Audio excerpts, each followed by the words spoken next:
My next source is a powerful Republican voice who has been pushing for Russia sanctions to happen. House Speaker Mike Johnson joins me now. Thank you so much for being here, Speaker Johnson, because you had said before that you thought sanctions on Russia were long overdue, in your words. Do you think that these moves tonight go far enough?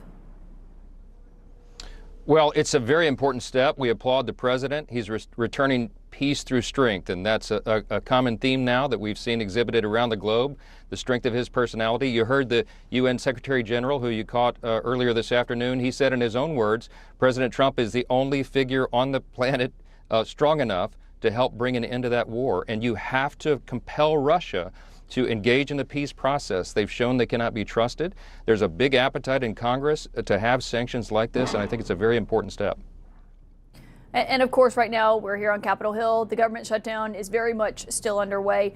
One question I think a lot of people have tonight is how long they should be prepared for this to go on for. In your view, do you think the American people should be prepared for this shutdown to last into November? You know, the only person who can answer that question is Chuck Schumer and his Democrat colleagues in the Senate. They've now voted a dozen times to keep the government closed. And this is really important, Caitlin. Today, there was a big development on Capitol Hill that the second highest ranked House Democrat in leadership, Whip Catherine Clark, admitted openly that they have shut the government down and that they are using hardworking American families as leverage for what? So that they can show a fight against Trump and also so that they can restore $200 billion in free health care paid for by U.S. taxpayers to illegal aliens. Yes, that's in their bill. And it's just part of the $1.5 trillion that they have demanded to spend. We're not going to do that. They know we're not going to do that. And she said in her own words today, quote, "We know that families will suffer, but this is only one of the leverage times that we have." She said that in her own words, and it was pretty shocking today to hear them say that. They usually don't say the quiet parts out loud. You're saying Democrats are making that argument, talking about what Catherine Clark said today. I do want you to listen. We've heard an argument similar to that one before.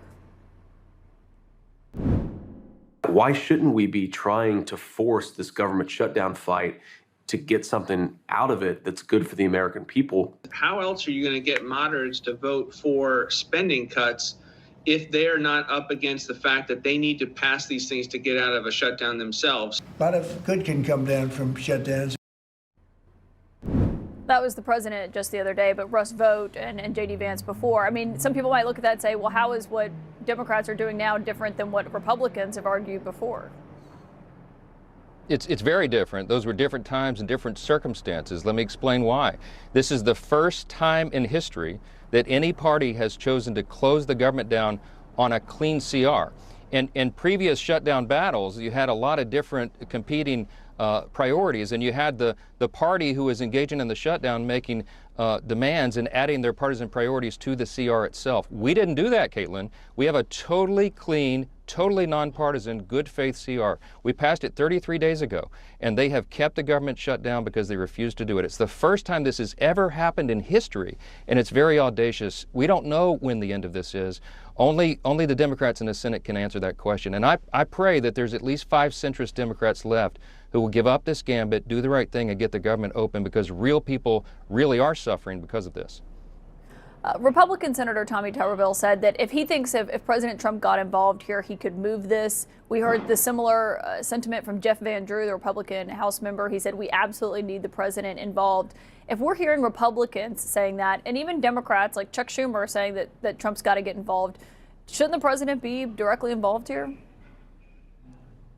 The president was directly involved. Remember, before this whole thing began, a few days before the shutdown began and that deadline hit us, the president invited Chuck Schumer and Hakeem Jeffries into the Oval Office. I was there. Leader John Thune was there in the Senate.